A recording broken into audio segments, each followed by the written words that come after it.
We picked up several EVPs. Noise person in the kitchen. Oh, wait a minute. No, that was Rob and his mom. No, that was John. Oh, was it John? John, sorry. That's right. John and your mom. John takes as one of our photography guys. He was coming in there because he was, oh, the Patterson Homestead, I know what that is. And he was taking a lot of pictures in there. Well, he's got a really loud, booming voice, and he talks really loud and really deep like this. And we were all trying to do EVP session, be quiet. And he's in there talking, and she got on the radio and says, you know, whoever's in the kitchen talking, be quiet. Well, then after that, on the EVP, it says it's Alex. Well, Alex, I went there the Thursday before. Alex was my tour guide. So they thought that it was Alex in the kitchen talking and making a lot of noise. And they get that a lot there. They'll talk about, well, Lisa was the curator before, and they would talk about Lisa a lot. And when we say they, we're talking about the spirits. In other words, it wasn't one of us or anybody on the recorder saying, it's Alex. That was a voice that wasn't recognizable. As some people knew. They have a secretary kind of desk with a nice decorative window that sits in the front living area. And a lot of times, one of the doors, you'll be walking past and one of the doors open. So at first, you know, yeah, we had it happen a couple times. We finally found out there is one particular floorboard. I mean, it shuts, it's tight and everything, but there is one very, very particular floorboard. You step on it just the right way, boom, it opens. So we discounted that one finally. Even though we did have it happen in one of the videos, but it was, I said, just as somebody was walking by, they had to hit that floorboard just right. So, I know for me, there's one area in the basement that just totally ekes me out. It's walled off, it's concreted, every little cook cranny, we can't get a camera wired through, we can't get anything through into whatever that area was. To me, it looks like the old coal chute area, root cellar, but I can't turn my back to that wall. If I go into the rooms that are close to it, I have to physically back out. There's something there that says, don't turn back on me. Okay, so I don't. I did find it curious. We did go to Woodlawn. We checked out all the graves there and everything. The very originating core family members, we still have not located where they're buried at. So did they wall that area off? Is they're there? You never knew where they buried people, so. And being as they own pretty much all of Dayton at one time almost, they can be anywhere here, so. It's when you can't find everything that still makes you want to go back.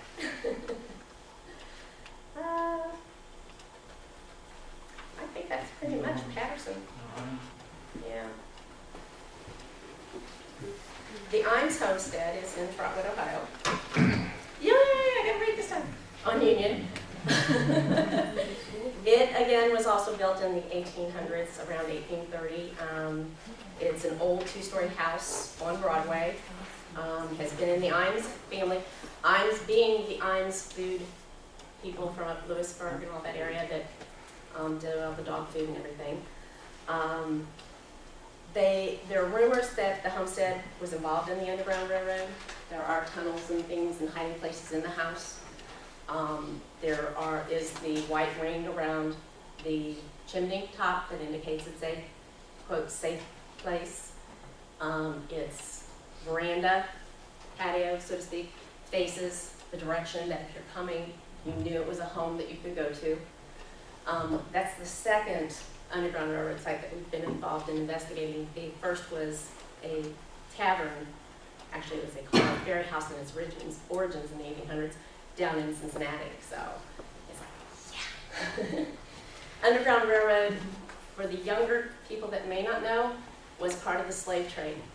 It was where the slaves could go to find safe passage into the north from the south to escape their owners and that. Very important part of our history.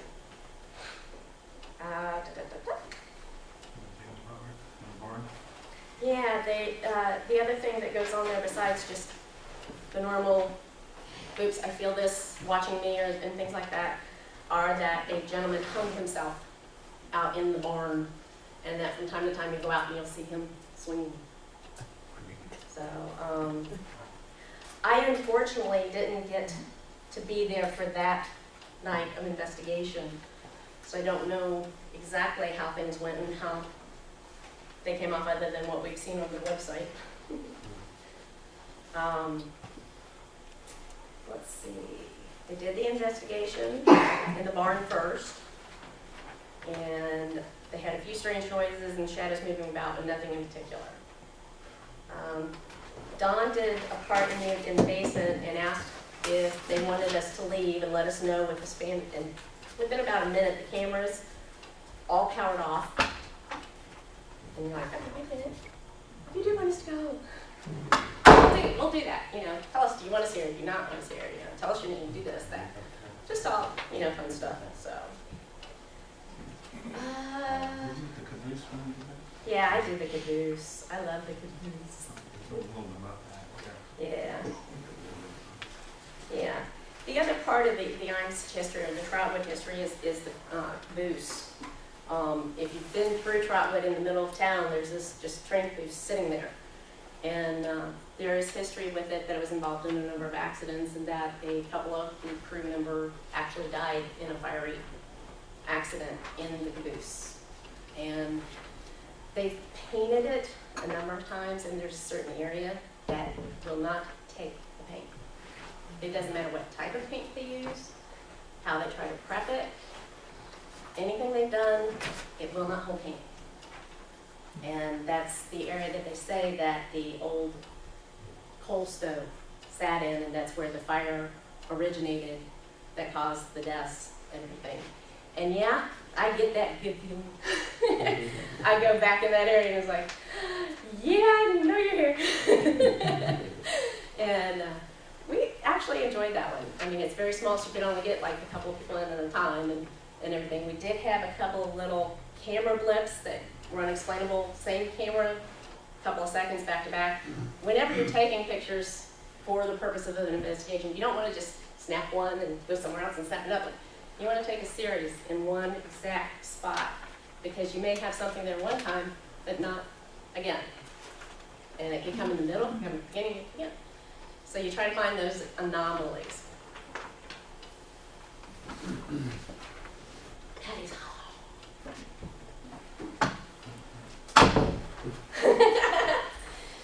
Patty's Hollow is just a very small portion of the dam at Inglewood Reserve. It was the original homestead of a family called the Pattys. The last name was Patty, but they also had a daughter named Patty. Patty, and I'm Patty. That's fun. They were one of the original pioneer families again. 1800 was very fabulous in this area. That's basically when a lot of this came about. The old National Trail, of course, runs all through that area, with Route 4 being the original National Trail. Route 40, yeah, the 4 goes the other way. That's right. Get my directions right. It said that 2 of the daughters hung themselves from a tree near the spring house. There's a little house where they had sort of like their storage area. It was the cold, the water flowed through, and everything else. And there is a very old tree that has just the right limb for that. Let's see, what else? There's been sightings up in that area of a dog, they quote, zombie girl.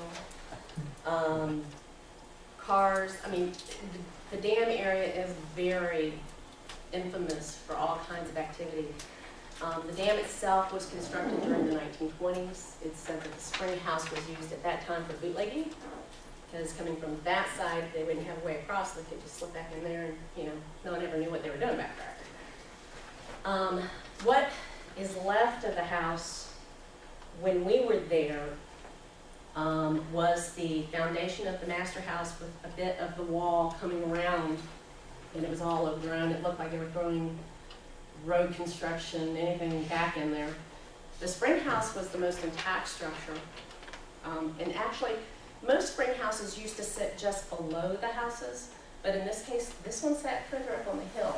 And the only reason I can think of is some of the water runoff because of watching the water kind of come through, because they actually, again, it was also constructed differently, had a little bit of a well area that the water ran through into the cistern and other things. So, I guess they used the water flow for the purposes of toilets and things like that maybe in that time. But since then, I guess they're doing some changes up there, and they've now torn down more of the foundation of the house. They're trying to rehab the spring house, and that disturbs me because we had so much happen that night. We got permits to stay at the camp. They have 2 campsites there, right there, off the gravel road, off the main road. And we stayed at one of the campsites, had our permit, and we had enough of us to split up into 4 groups. 1 group stayed at base camp, and 3 groups went out to the house, the spring house, in a little area just past the spring house that just for some reason drew us there. And with us was also a film crew.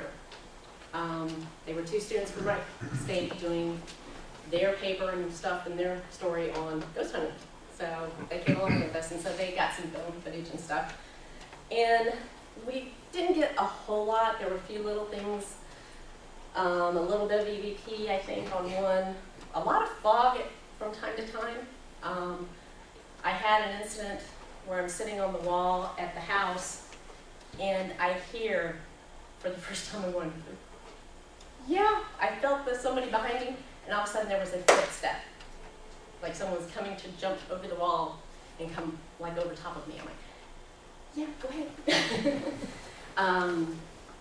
And then, unfortunately, we didn't get it on camera, but Janice and I are sitting at the base of the house, the foundation. Ty and Amanda were down at the base camp. Rob and Ed and the crew were up at the spring house. And all 4 groups saw headlights. Okay. We're off of a gravel road. You see headlights. You hear no sound. Okay, there should be gravel crunching, there should be leaves, there should be sticks and everything, okay? Nothing. So, everybody starts on the radio. Janice is telling Ty, she's thinking it's the rangers coming to check our permits and stuff, and she's telling where the permit is and everything. I said, but Janice, there's no noise. Did you see that? And it went, and we're going, okay.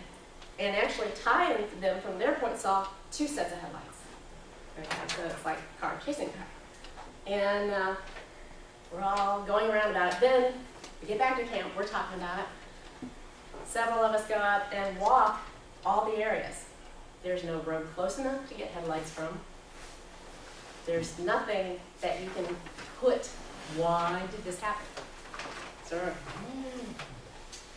never did get explained, except I did go back later with a friend of mine who has an ability. He's a Hungarian gypsy.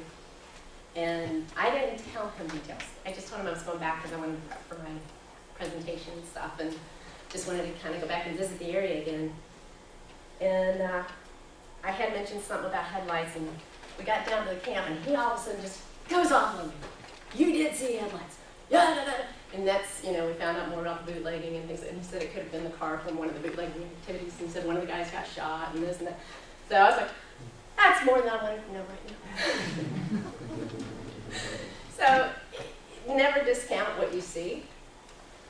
It may not be anything, it could be something, but